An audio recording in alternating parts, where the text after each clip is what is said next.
Hey there, Adrienne Elise here. Welcome to the SuperNova Astrology Update for April 1st through 8th, 2024. Well, we are here in the week leading up to the total solar eclipse, and I'm sure you're feeling it. Very strange energies the eclipse season always brings, of a feeling of time outside of time. Like, whoa, everything's stretched out and could be slowed down, could be fast. Eclipses are about things lining up and about things being hidden, being revealed. So we're really feeling this as we move into this total solar eclipse that's happening on April 8th. And the compounding this strange time in between time feeling is the fact that we have Venus approaching Neptune. Now, Venus and Neptune will be exactly conjunct on the 3rd, 4th of April, leading up to that total solar eclipse will stay in conjunction through the 6th. So it's kind of like bringing us into this energy. Venus, our feminine. Neptune, it's about our dreams and delusions and spiritual purpose and path. Neptune in Pisces, we've gotten the message is about cleaning up the Piscean age of those stories, false narratives, distortions, the persecutions, the darkness, the nightmare. But also, we've gotten the message that we must reclaim. It's not enough to just leave the old stories behind. And maybe this is what's holding us up. We must reclaim, is the message, the miracles and the mysteries and the magic of the Piscean age, of the Christ impulse that came to the earth at the last shift of ages. So now at this shift of ages, as we move into the Aquarian age, and we fully are feeling this energy because Pluto is now at 1 degree of Aquarius and will move to 2 degrees of Aquarius on the 11th of February. April. What month are we in? And so that's really powerful. That's as far as Pluto's going to make it in Aquarius. And so we're starting to dip our feet in the water and get the message like, yeah, no, we are moving into a new age. And we've been just kind of feeling like we're just at this precipice for so long. And when is it going to flip? You know? And so that energy of a flip is definitely involved in this total solar eclipse in Aries, the first sign of the zodiac. So it's about a new start, new beginnings, rebirth, reinvigoration, kind of reconnection to source, to our life force, creative power. Very intense. And so this Venus coming up to Neptune is our feminine joining with the power of, okay, so Pisces has this energy of representing, it's the end of the zodiac, and then Aries is the beginning of the zodiac. So Pisces has the death process. Pisces is the recapitulation. It's where everything kind of goes back to source and gets reimagined.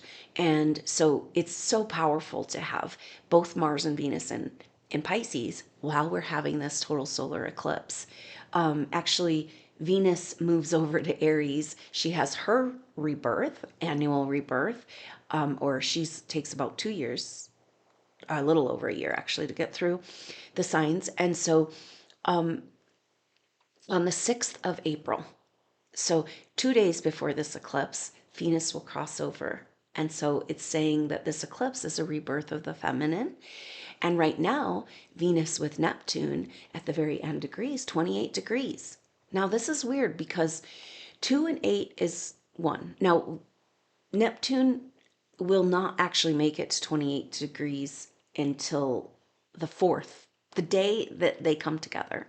It's so wild because that was where, so 2 and 8 in numerology, you'd add it up to 10, and then that would be a 1. And so it's the same energy we're talking about. A complete rebirth, to new chapter, new start. That's the energy of Aries. Aries is the most cardinal of the cardinal signs because the cardinal signs are the beginners, the starters, and Aries says, let's go.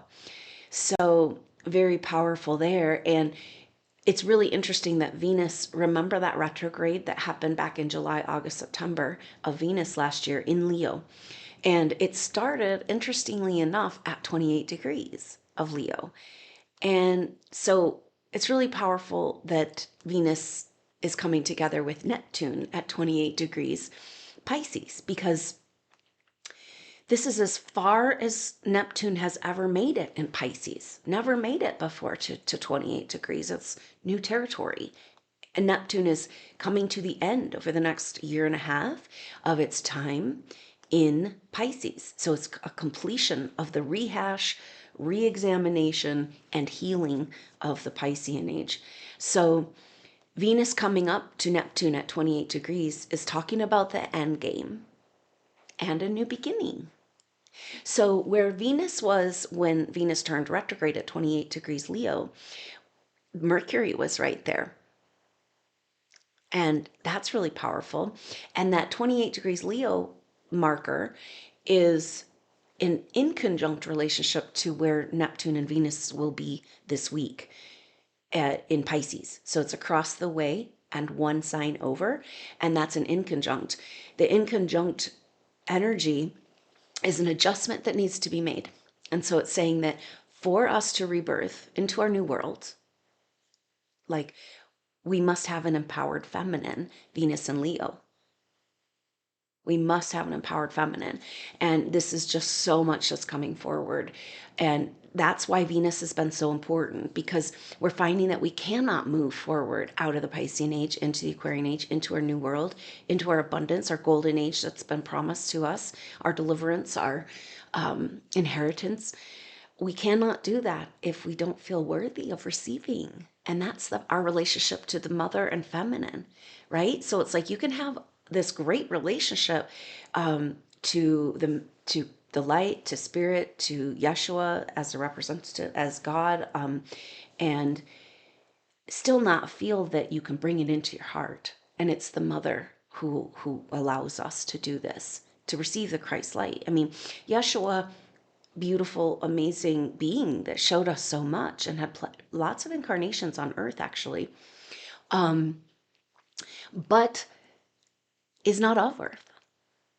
Okay, so this is maybe where it's a mystery coming up around where, if we're talking about Venus and Pisces reworking the stories of the Piscean age, one of the distortions that we found is this whole savior, a complete misunderstanding of what that really means, because we've been waiting around for someone to come save us. And it's a picture of the feminine waiting around for someone to save her.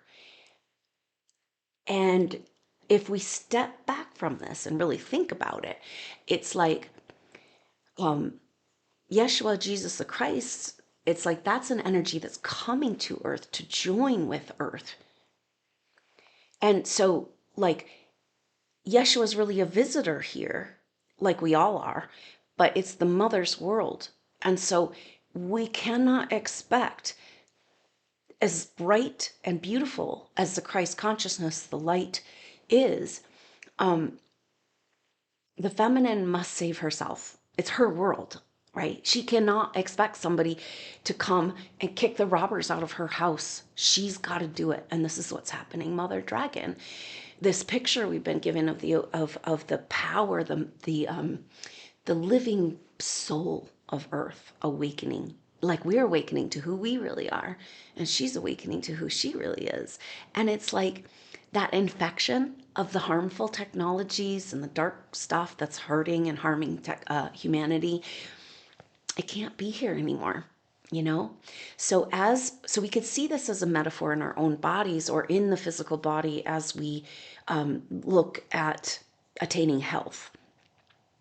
And so we've talked about this, which is exactly the mother and the life force energy, this self-correcting force, which in our body is called the immune system or the vital force, the energy, our life body. And it's our direct connection to source. And we have this accessible in our own body. So we have to understand this self-correcting force is so incredibly powerful. And by tapping into this energy, it can really help us understand. So let's talk about Earth, because we're talking about the mother, we're talking about creation energy, and that it's her world. And so she's got to be the one to claim it. Nobody can do this for us. This is where we're at, and nobody else can claim your body, your soul, your psyche for your autonomous purposes the way Source intended. Only you can do that. And that's where we're coming out from under the distortions of the Christ mythology. But there's a lot of controversy now about what have we been lied to about the shape of our earth and our universe and our origin? I think we may have. And there's like, is the earth, we said, it was flat at the beginning, they said, and then it was round and now it's flat again. And so we're just exploring this. And what does this really mean? But the picture that comes is this, that it's really, the earth is flat because it's a plane, and the planes come into form through a toroidal field. So the field, the invisible energy that holds earth, is a donut shape. So it is round and there is spinning. And then within that is the plane that's still and flat. And it's like, well, then what about, you can go to the edge. And it's like, well, the edge, this is consciousness. And the edge is like, we've been shown this crazy concept through quantum physics that what exists and manifests world doesn't really exist. It only exists when we think it exists. So then you come to the edge of the world, and if you think it exists, that's the creation of worlds. It's like, it's not a set thing. She's plasma. She's alive. And so the message around this is that a toroidal field, this is everything that's physical. Everything that's manifest is held in place by a toroidal field, which is this donut shape. And so you can think of it as a magnet. When you put two magnets together and, where they either repel or they attract. So say they're put together in the attraction, that creates a toroidal field. It's a positive and the negative. This is our duality consciousness. Manifest consciousness. So the trick is, because we're being asked, everything is saying that it's time for us to move out of duality consciousness, duality thinking, where we have a separate self as God, and understand we're oneness, coming from this place of oneness. But we're still in manifest physical form. So this is the trick of these times, understanding that in this paradigm, or this picture of the toroidal field, and so the self-correcting force of the universe, of the mother's energy here, the creative principle, is self-correcting. And the way that self-correction happens is through counter-rotating fields. Okay, so what happens when you bring those magnets together? It creates the toroidal field, and that's through these counter-rotating fields that are going one way, one the other way. And so in the thing of disturbance and then the energy of the self-correcting vital force bringing things back into balance, that will often go out of balance in order to get back into balance, right? So your body will just display symptoms in order for the vital force to kick in and know what to do. Will display, because you could have an illness that's hidden in your body and you don't know about it. Then the symptoms are telling us and communicating, and it's actually a sign that healing's happening. Because the symptoms are the body releasing that energy. And so this is what we're doing is happening on the earth. And it's like the mother energy waking up and coming back home, surrounding the infection of the energies that are not in alignment with her dream, and just popping it out here, right? Anyway, so the message around this for us personally is the counter-rotating fields, that means it's always going to go out of balance one way so that it can get in balance the other way. And part of understanding this seems to be getting out of that duality thinking and coming into neutral. So a lot of this, what we're finding with what we just had Venus come into sextile with Jupiter and Uranus and Taurus, and Mars is going to do that later in the month for the total solar eclipse, and when Jupiter and Uranus come into conjunction.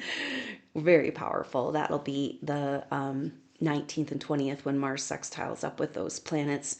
And so we're talking, everything right now is about wealth and worth. Do we deserve the higher technology that's ours, the wealth that's ours? We must stand up and take it. Just like the mother, if somebody comes along and saves the mother's house, and she's not home and got the robbers out, they're just going to come back. You know what I mean? And so we need a completely clean house, like completely clean house. And that is what's going on. But in this energy of the Taurus, we're looking at whether we deserve our higher power with Uranus and Taurus and Jupiter and Taurus. Jupiter is trying to expand us into our wealth and worth, and Uranus is the higher creative power, future technology, the technologies available in our very own body, and then the control energies around that. So Jupiter and Uranus coming together is like, wow, just huge access to creative power in the higher chakras, way more than we've had. That's the energy. And so it's interesting because Taurus is so much about wealth and worth. And we have found that humanity in general, and supernova souls in particular, have been programmed with deep feelings of shame and low self-worth. And we can go into the stories that created that, of like all the way back to Atlantean time. But in this moment, in this present moment, claiming this process that's happening and claiming back our wealth, we must heal this low self-worth. And so it's really, you could call it poverty consciousness, because the controllers, the only way they could keep us in low self-worth was to keep us in poverty consciousness, disconnected from our source and our mother who provides all, and disconnected from our own energy. And so we have to understand that the poverty consciousness, low self-worth, was separation from mother and source, was absolutely essential in order for the controllers to take control. So in order to take back control of our world, we must heal this.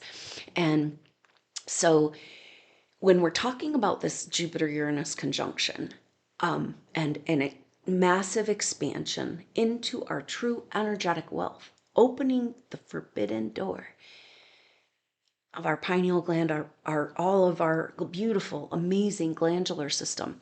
And because that's wherein lies our power to create our own reality. And they don't want us to know we can do this, because then we would create ourselves out of their nightmare and out of their prison. See? So it's all been, everything has been about distracting us, keeping us from blocking us, and making sure we don't have any idea about the power of our creativity. As long as we're in poverty and we're disconnected from our ability to create, then we can be influenced through impressions to create their narratives. Do you see this in the world? It's so intense. It's just like the influence that, okay, so the images, social media, the whole way that media has evolved has all been about images that are not your own, to take over the impressions in your mind, to create what they want you to create. We can look back through television shows and movies with predictive programming, and also disclosure of ideas and things like that. And so we need to step back and say, wait a minute, the power of our impressions, of the influence of the impressions, the pictures, create our reality. We better start our own pictures, right? But we don't feel worthy of our own pictures. Why don't we feel worthy of the picture we've been given to hold in our heart of the Gaia codes, of the true image of the mother? So there's an exercise that's coming forward out of this, like, watch with neutrality. It's not that you can block all impressions, right? Like, and images, but try to be as neutral as possible so that your energy isn't engaged. And then maybe as a practice, engage your energy with the impressions that Mother Earth can give you through nature and experience. Very simple. It doesn't take much to get a beautiful impression from nature, where the animals start to talk with you and feel that you're on their consciousness and communicate on these other levels. That level of impression where we imagine, based on our own images that, you know, mother always, and mother nature, expression of mother as mother nature always inspires us to creativity. And so as a practice, can we take charge of the impressions that we allow to influence us? And so that's a big part of the energy that we're in right now, because we've got to take back the reins on our world, which means we've got to stop allowing them to create the narrative. And this is why there's running out of narratives, because it's the same playbook over and over again. And it's a vacuum being created. And that vacuum is about, okay, all of this is fake. Where's the real? Where's the substance? Where's the something to back it up? Just like we're talking about how we know we have to have a shift in our money system based on this Taurus energy, saying that there's a revolution of wealth and we need our wealth. Our money is fake, paper money. The fiat dollar does not have anything to back it up. It's just paper. And so, yes, it grows on trees, and they keep printing it to their needs while they continue to keep us in financial slavery. When are we going to stand up and say no more? But we do this energetically. Right now, our wealth is our energy, our attention, right? We know where we put our attention, that energy grows, right? Attraction is attention. And so we've got to put our energy on the dream of the mother's dream that we've been blessed with from the beginning, a picture, the Gaia codes that live in our DNA. Like, we've got to imagine and dream. And that's the energy of this week. Like, say it's a brand new start and a new direction. You're going to be shot out of your cannon. Where are you going? We don't, and it's really hard because we don't know where we're going. Because we, the more we seem, supernova souls are getting more comfortable with the moment and where they are and claiming back their energy, the less they know where they're going, you know, a direction and how exactly it might look as you move forward. And it's like, get okay with that. You know, because if you're getting on Mother Dragon and you're going to ride that ride, you don't get to know exactly what it looks like. You show up and you act out of your truth in the moment with her, co-creation. Not us going like our ego being like, well, this is how it's going to be and we're going to go and make it just how. And it's like, you know, Mother's got her own plan. The self-corrective force, that shit is powerful. It holds it all in place. And here we are, oh, doomsday, more. And it's like, it's just them trying to make this eclipse into what they want it to be. But what this eclipse is really about is spiritual revelation. This is a completion and a beginning of the Christ story, of the Christ consciousness flooding into the earth. And can we deserve it? Can we can't come back home to Mother's arms so that we can receive the spiritual Christ light into our heart and feel worthy? You know, because we are the pictures that we are the pillar between heaven and earth, right? So we're the sacred marriage. We're the bridal chamber. Our physical body is the bride, the temple to host the light. And so coming with that information, and there's a lot of around rapidly having to, you know, we can feel this shift, heal, change our physical body. We're going through a lot of rapid detox and massive adjustments that are in our psyche, which are demanding that our body readjust. So a lot of spinal stuff, like core fundamental structures of reality that have kept you standing. And then you find like, oh, and that's difficult, right? Because it's like, well, that faults. Okay, so this is an example. Say this poverty belief system. Say that poverty belief system was something you were instilled with as a program through incarnations, but let's just talk about this incarnation. You got here and it was in your DNA from your ancestry, and it was targeting for you as an advanced soul. And here you are, we're going to make sure that you think you're nothing, so that you don't figure out you're everything, so that you don't create yourself out of the nightmare and out of the prison, so we can continue to feed on you, you know? And so this is everything that we're talking about. And in order, so there's a very powerful energy of we all want mother to own her shit. Like, we're so excited to, like, really, we just get rid of this infection. Like, you know, the mother's world, the way that looks, we can feel it, we know it, and we feel the love, and we feel the peace and the healing and the harmony. And so we all want that. And it's a picture of her waking up and claiming back her body, right? And that's exactly what we're doing. So understand that as you go through this detox, which might not be fun because those symptoms are appearing to show you that it's happening. And so a lot of people are unwinding over the last 3-4 years, couple years, I'd say 2 years, 4 years, and 10-year cycles, kind of old illnesses coming back up, old patterns and energies. It'll be different because you're different now, but you'll recognize the pattern coming up as it clears, and it feels like you're going back into the old pattern, right? But remember this deep core, the example of this deep core poverty, and the message that you got instilled with was like, you're nothing, you're worth nothing, nothing, nobody's ever going to help you, you're never going to have any support, you're going to have to do it alone, you're going to have to figure it out. And coming back to the flat versus round earth, there's something in the round earth, the way they show us the pictures. Even if the earth is round, it doesn't look like that, And these globe pictures are the globalists saying, look, you are insignificant, floating out there in the universe all alone, off in this, far part of the galaxy. You have no importance. You're nothing. You're just dust out there. That is the deeper goal. And does that relate back to this poverty consciousness, right? So you're doing some healing and you're like, it's not true.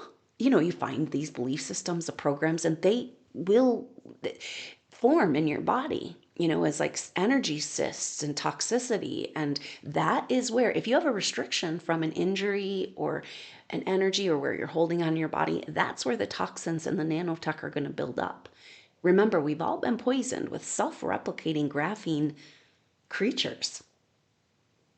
And it's like, are we going to own our body, or are we giving it over to the machine?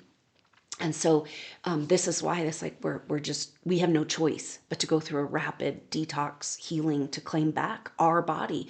We're doing that, and the mother is doing that too. But when you get rid of that restriction, just say that there's a place in your spine or in your organs, that tightness, that has this message. We all have these different programs and messages, but just synthesize it down to like, you're nothing, the poverty energy.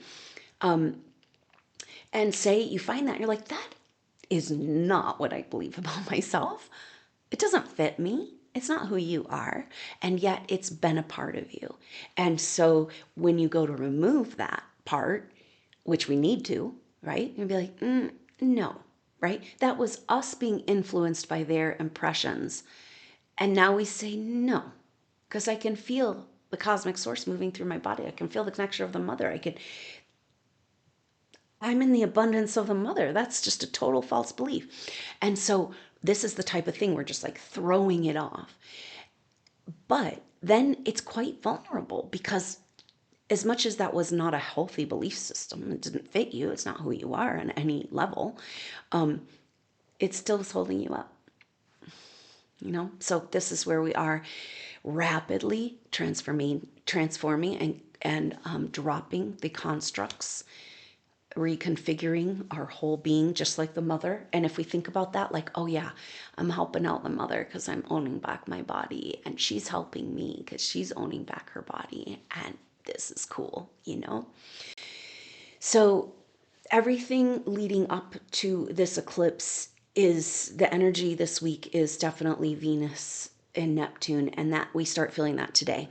So we'll feel that for this whole week, and kind of talk about impressions, because that's kind of the way the planets work, and their energies are like impressions and influences, and then we have our free will. So it's about choosing whether we want to work with that influence or not, because the planets themselves are totally neutral, and then so it can go either way, positive or negative or whatever.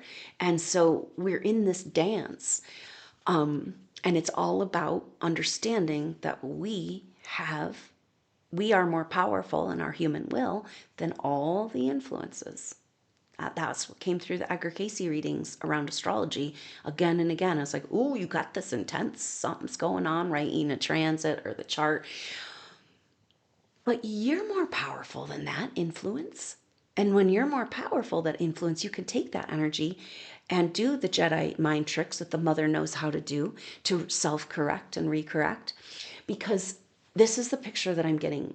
Say you're in a lake or a pool of water, and we've all had this experience where, say, a boat will go by or something will disturb. And if we were looking at this, this is the message that the mother wants us to see.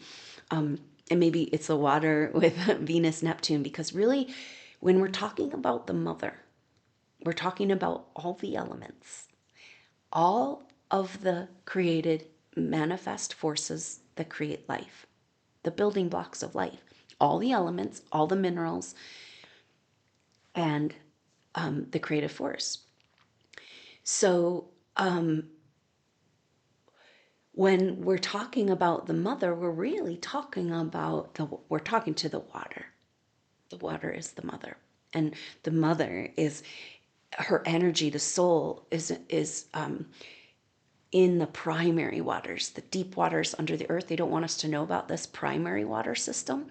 The primary waters are created deep in the earth and can rise to the surface as needed.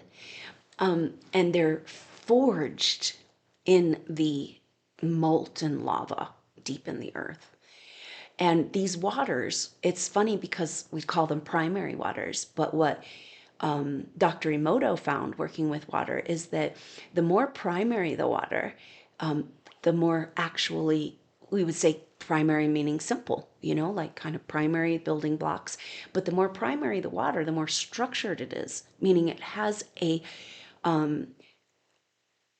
molecular structure. Now, the structured water, we've heard about this concept, and that's what this water is that comes from deep inside the earth. It's uncontaminable, or it's unable to be contaminated because it's so pure, and it's got this structure, this ancient, complex structure. And what we found working with these waters is that also supernova souls, we have in our soul essence, because of all we've gone through, and we've been here from the beginning, just like we carry these primary waters, we carry, because the primary waters carry the Gaia codes. And so we have access to this in our body, but the primary water, so we, like the primary waters that are intricately structured, we as souls, intricately structured because of all we've gone through, right? Multifaceted, uncorruptible. I mean, haven't they tried everything? And you're still here and you're still in love. They didn't get you. Uncorruptible. And this is where we step up into the innocence of who we really are. And because the primary waters are pure, pure beyond, right? And uncorruptible. And so, but also complex. So the purity comes from the complexity. And that's how we've survived this experience. And now we move forward into the next chapter. Do you see this line of this eclipse? Because it's like we're going to stay in manifest duality, manifest form, and move out of duality consciousness, which is the garden. And it's so beautiful. And it's like we got to just drop these stories and get moving on the dream that's encoded in those waters that we have within us as well. And this is awakening. So Mother asks you this week, can you dream with the waters? Now, the other thing, so the whole point of this message, I keep losing my train of thought, but we'll make it back around, right? It's really important because I've tried to say it like 4 times. And it's just like, nope, that's really important. So there is a picture. We've felt the energy, and we've been guided to feel into connecting with the crystal grids of the earth and the grids of the gold and the silver and the ley lines and the minerals through the earth. And what has come forward is that there's a deeper grid. And the grid on the earth the energy of the earth has been hijacked or attempted to be hijacked by, say, HARP, nasty, heavy duty technologies completely misused to create frequency fences and control the weather, control the people, keep us feeling powerless, you know? And so but the mother is like, just like if you're in a big lake and a boat comes by, just it's amazing how it's only affecting the surface. The power of consciousness, the power of a body of water, especially primary water, it's like that whatever's going on the surface is not going to touch, and it's going to immediately come back into balance. It's going to immediately come back into balance. So her message to us is go deeper to the original ancient crystal grids, deeper, deeper, deeper in the earth. You are connected to these grids. They don't want us to know about them. And to feel into this energy of this self-correcting force, the primary water, that she's saying it's only a surface disturbance. It's all this shit that they've tried to do to us technologically is only a surface disturbance and can easily be corrected. And so here we are. And the self-correcting force being released with the Aries, the awakening of Mother Dragon. Christ consciousness coming from the center of the earth, because we kind of got that message, like the original earth and the vision, she was never unchristed, So it's powerful. Now, so let's take this week, take some time to dream, to vision, to be in the energy of what Mother wants us to co-create with her. And what are the Gaia codes in your body saying to you? What's the complexity, your individual facet? Nobody else can play this role. What is that allowed you to stay pure as a soul through this experience? And so there's a lot about the rearranging, the slowness, the pause of this time is really about redirecting to like reconceptualizing and understanding so that we can move forward in a new and different way. And that's why this Mercury retrograde. So Mercury is in shadow. Mercury will turn retrograde tomorrow on the 2nd and then turn direct again on the 26th. Mercury is this conceptual reality, our perspective, and so retrogrades are always a rearranging. Like, wait a minute, you got to think this through. And this one in Aries says, it's a new start, it's a new world, new path, new direction, new you. How in the heck are you supposed to know where you're going or what your next steps are? And that's interesting because the retrograde happens the second half of Aries, right? So it's like the new start, but what does that mean for us? How do we move forward? What does it look like? And that's everything we're figuring out in this 40 days in the wilderness of this Mercury retrograde. So it's powerful that Mercury turns retrograde just before this eclipse, saying, yeah, this is a new start, but we also it's weird because it makes the Mercury look like, it's like the energy is like shooting off in the rocket, right? And the Mercury retrograde is like, wait a minute, slingshot, And so it's like tension, tension, tension, tension. But it's like you can't shoot off until you're going the right way. And you don't know who you are, what you're doing. So massive self-exploratory, almost like diving to the depths of that ocean, of those primary waters, of the multifaceted structure, the complex structure of who you are, and retrieving those treasures that have been hidden from you. And this is exactly the Jupiter-Uranus, like expanding into our true wealth.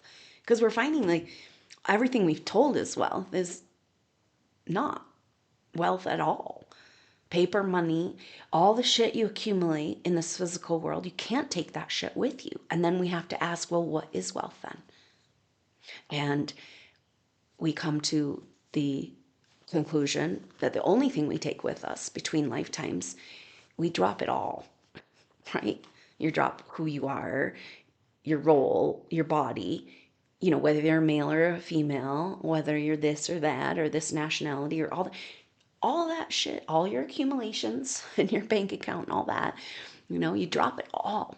The only thing you take with you is your gifts and skills. So these are our treasures. And we're on a deep dive with Venus and Neptune because the Piscean age was about keeping us persecuted and in lack and fear so we could never access these treasures. And now we have full permission. We have to understand this. We're still dealing with some red tape. And that red tape, sticky energy is probably going to continue through the end of the year with Pluto going retrograde, going back into Capricorn. But we have achieved a different level of consciousness. And so everything you're dealing with is like you're unplugging from the matrix, your personal experience of unplugging, recreating, because it's like we have to have something else to catch us as everything else dies, right? And so this is a powerful energy of Venus, Neptune. And then on the 6th, so tomorrow Mercury turns retrograde, then Venus moves into Aries on the 6th.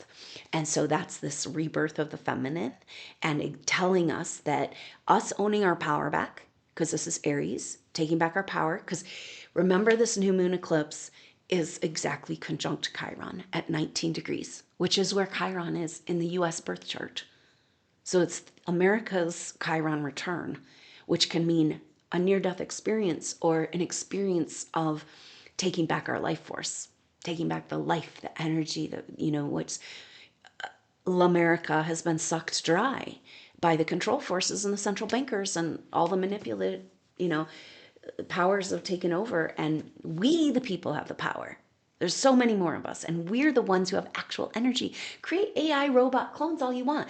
They're not connected to source. They're not going to create your reality for you. Do you see this? We're the only ones that will create their reality for them. And we're waking up to this in a huge way. And all that doomsday trauma drama bullshit cannot fly. There is no energy to create it. All they can do is create a movie and get us to try to believe. And just don't let those impressions in. Take a minute, because everything on the news and out there is a movie right now. The picture I've gotten is that we've been compartmentalized technologically, so that like one area, maybe some truth comes out and then they can shut that all down and keep it from spreading, trying to keep our light from spreading, right? And our frequency fence, so we can't go move around and meet people in our 3D, like, or feel our energy fields together closer than 6 feet apart. And so we have to understand that, of course, they're going to use to the full extent the remaining power that they have, because they're narcissist psychopaths. They're not even human. But coming back to this, it's like, wait, so what creates our reality? True human souls connected to source through their imaginal ability and their higher chakra system. And so what's happening is like creating a world of clones, hybrids, and fake people and robots. It can't continue. Life can't continue if you don't have a human soul and a human source energy for source, and in slavery creating your world. That world's not going to exist. It only exists because we believe it exists. And now we take it back. Time to dream that new dream. And it's a powerful time of new beginnings. And so what do you need to shore up? Because deep hidden loyalties, contractual authorities, as we open up the channels of our body, encountering some really weird dark shit. That's just what happens because we're going to the deepest, darkest place. This is the energy of Venus just opposed Black Moon Lilith. And so, and Mars will do that at the same time. At the same time as the Jupiter-Uranus conjunction. That's so profound. So Jupiter-Uranus together in Taurus, sextile to Mars in Pisces. In Pisces. And then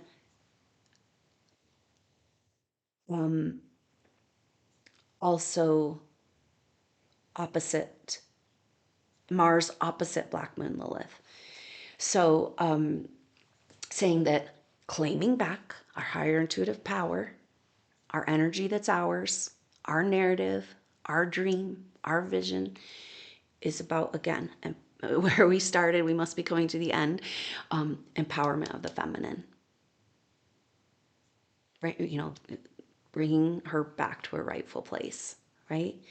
Like no more high priestess begging for crumbs down out in the street, and place her back on her throne. To be, the only way forward that I see is massive, deep reverence for the mother and the feminine and life and love. And it's just going to be the way we live, the way we used to live.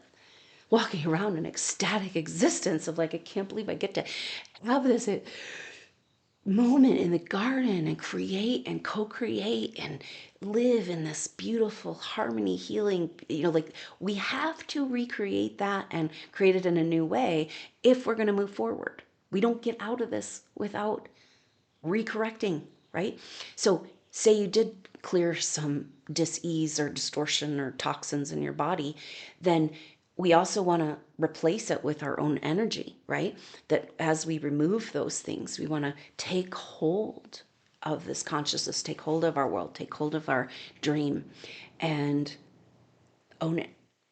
So this is the power, and that speaks to this these oppositions with Black Moon Lilith, because remember we were talking about that Venus retrograde at 28 degrees in Leo. She had 3 conjunctions with Black Moon Lilith. And so now with that opposition and the Mars opposition, it's like that next chapter of the story, and all about cleaning up. You know, and it really comes down to the harm, the lies, the deception. One of the things she's asking us to do is to come into, what does it look like? What is the garden? What is this world, this picture? And one of the things that's come forward is absolute transparency. And that's something we do not have in our world right now. We are lied to upon lies, upon lies, upon lies.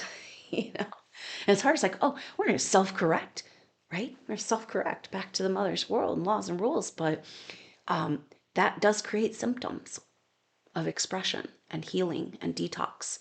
And so that's exactly what's going on right now.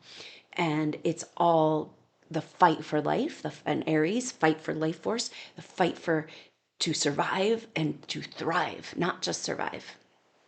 And so this is what we're doing. We're trying to take back our life and our life force and have this new start, but a new start in the original dream. It's so beautiful.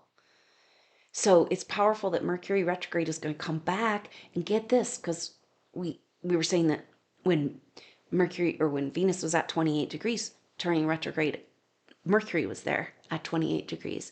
And now Venus and Mercury are going to catch back up because Mercury's going backwards in the retrograde.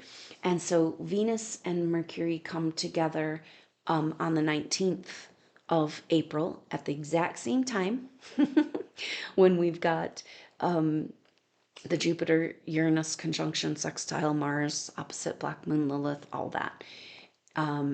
And that is going to be when the Scorpio full moon is. And that's going to be the resolution. So understand, we got a week leading to the eclipse right now. And then we got 2 weeks of fallout. Or like, what does this mean? What are we doing? Rearranging, Mercury retrograde. Hold your horses. Wait a minute. We're not going in the right direction. We got to, change course. That Scorpio full moon is a resolution of eclipse season because it's not until the following lunation, and that happens on Tuesday, April 23rd. And that's right when we're going to be having Jupiter-Uranus and sextile Mars and Venus and Mercury catching up. So Mercury retrograde, our conceptual ideas around owning our power, and Venus, the feminine, owning her power and a rebirth. And so when Mercury catches back up to Venus after the retrograde, which I don't have in front of me, that will be really powerful, almost like a crowning of the feminine. Like, hey, you were right. We had to go research, your insights, but you were right. Turns out the intuition, the mother was right all along. She knows, and she loves, and she heals. She harmonizes. She provides all. Can we step back into this love and move in that field? because it's the only way out of the scarcity poverty consciousness. Right? And she's again and again the message, bring them back home to me, bring them back home to me. And how can we be that beautiful messengers of the mother if we can't receive her light and love in our own heart and soul? And so here we are. And that's now we're seeing that Jupiter-Uranus is about expanding into our true wealth, our higher intuitive wealth, our capacities, our free energy, our ability to co-create from our mind, and also back into the relationship to the feminine, because Taurus is the mother really, because Taurus represents form. And so Aries is the spark of light, creation, conception, that seed rattling under the earth with potential and beginning to sprout. And then Taurus is the plant coming into full form.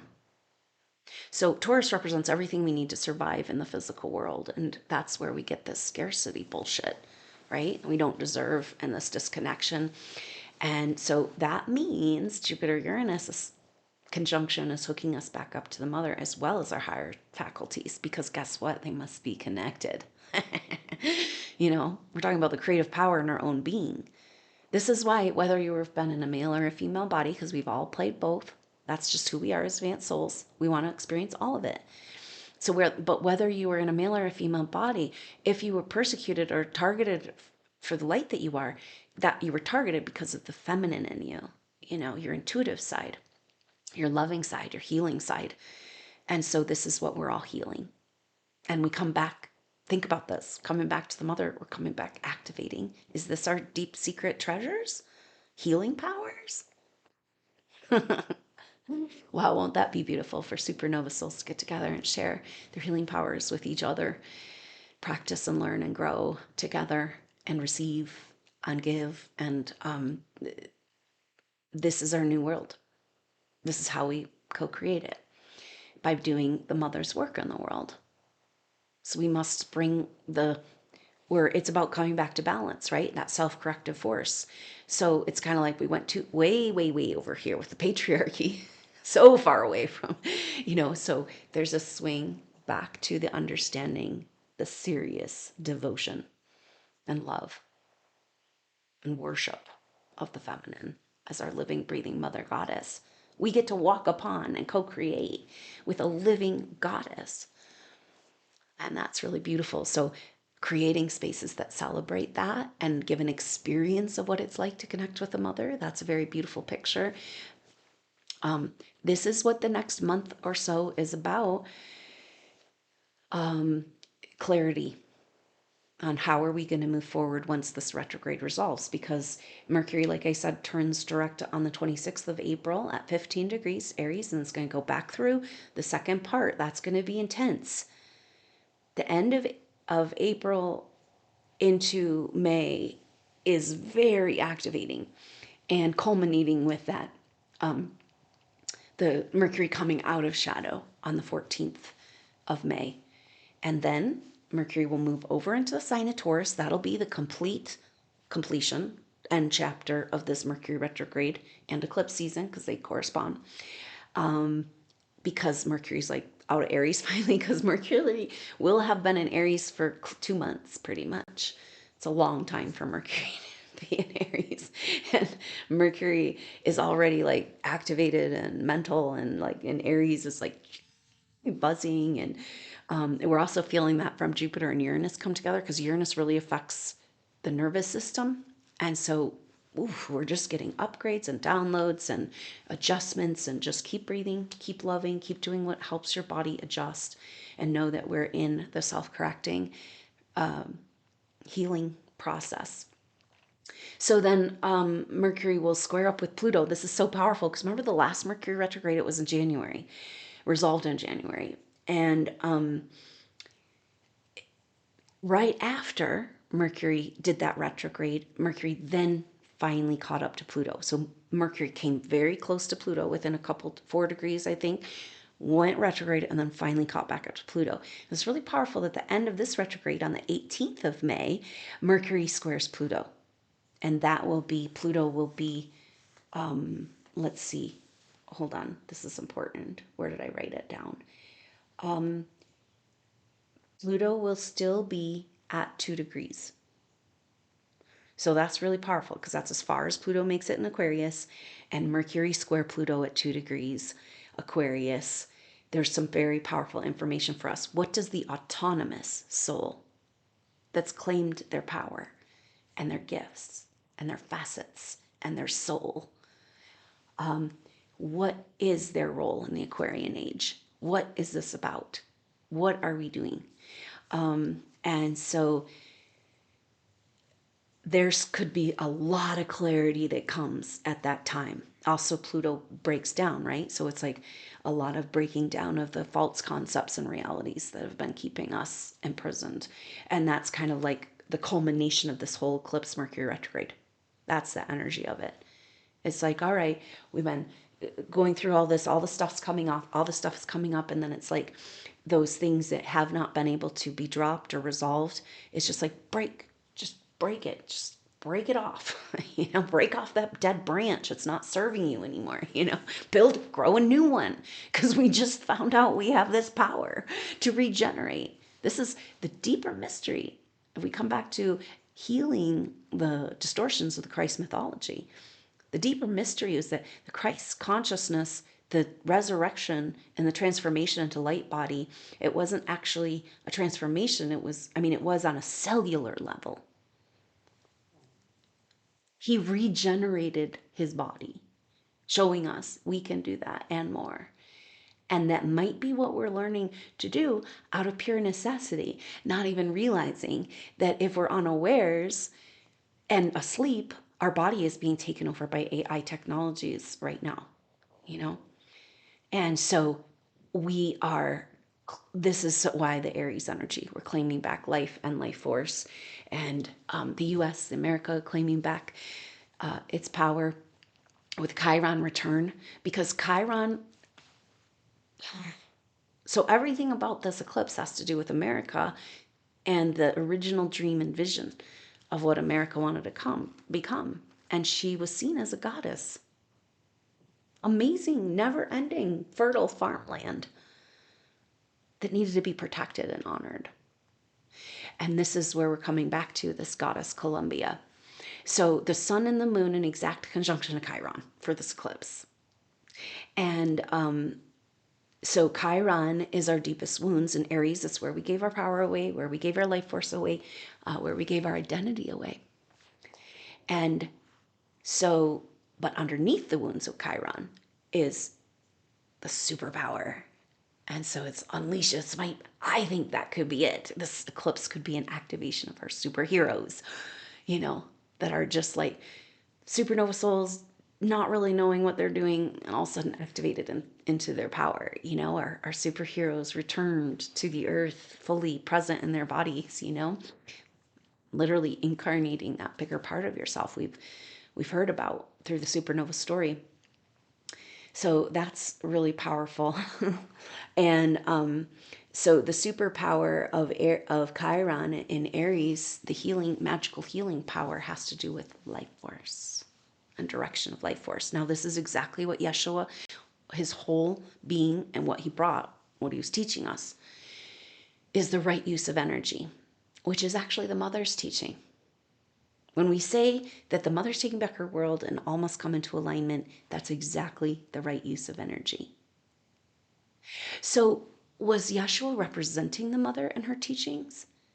Because at that time, in that dark age, a feminine couldn't be in power. Like, they never would let it happen. A female body, and a feminine force and energy. But so Yeshua kind of paving the way for this resurgence because Yeshua was initiated in ancient Egypt, and these were all the Isis teachings. So the Essenes were goddess worshiping. They pretended to go along with the sects of the different religious sects in order to fit in, but they were all secretly worshiping the goddess. So the greatest story never told cut out the feminine, and yet that was the full essence of what it is about. So in a way, Yeshua kind of just dropped some bombs. And he was like, All right, here's some reality check for you guys, taking the ancient mystery wisdom reserved for the elite, or for, those souls that, whatever, advanced souls and secret societies and stuff. And he's like brought it to regular humanities, so that was a huge. And then of course there's a backlash, right? Because the control forces are like, no, don't you dare wake up our prisoner slaves into who they are.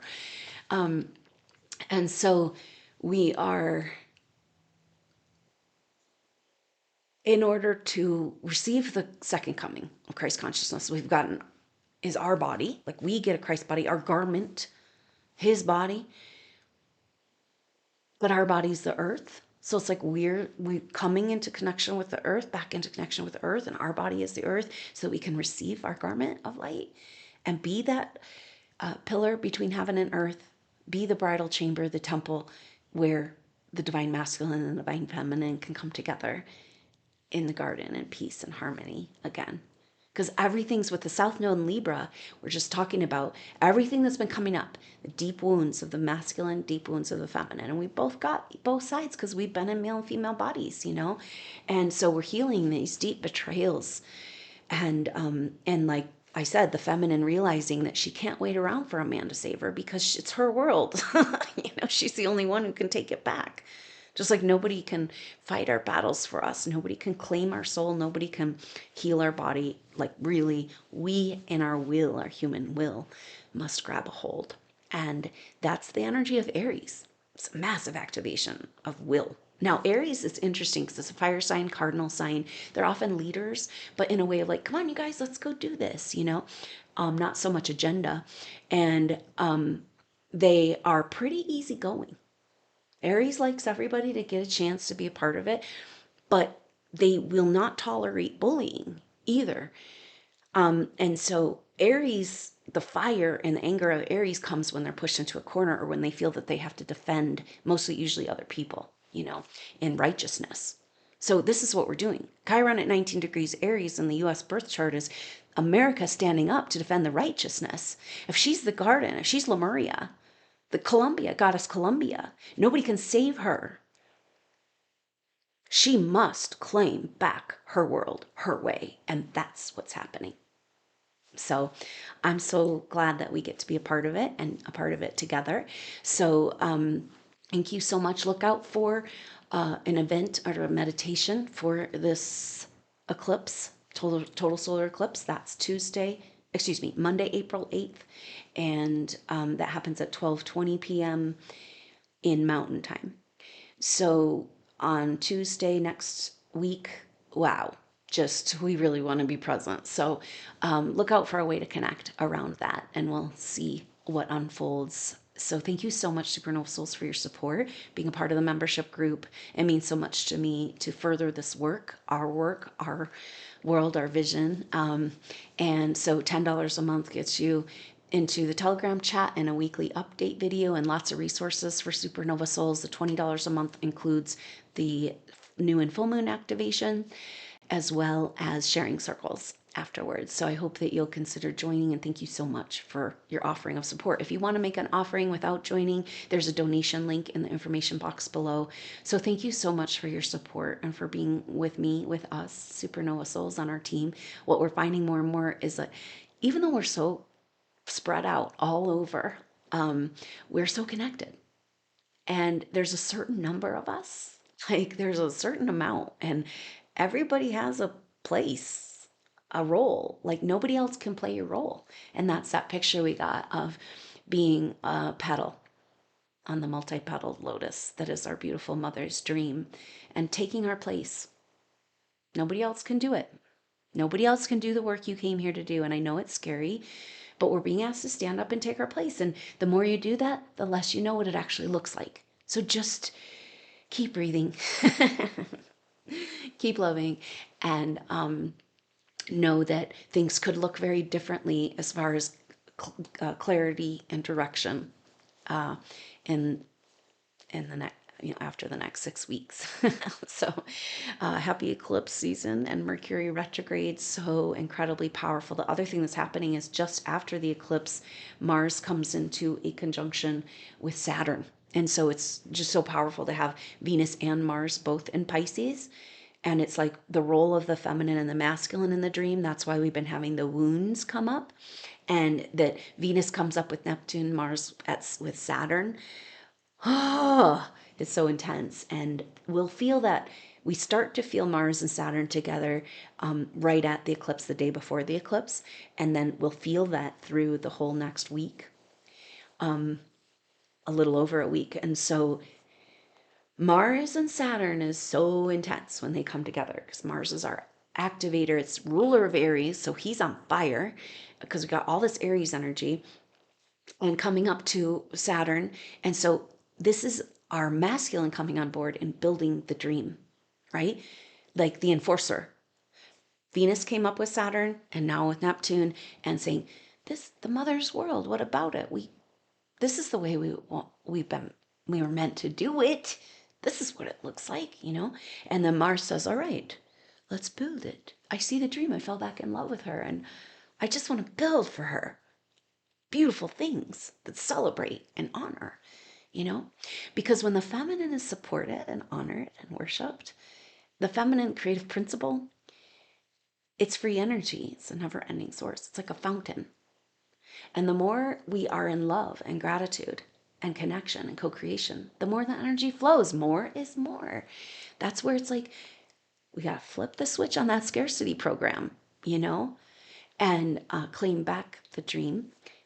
So this must be an important part of how we do it. And see that picture of the garden being reborn in the fountain, where in a way it's like the Holy Grail is the container for the fountain and the support and the love and the care and the attention.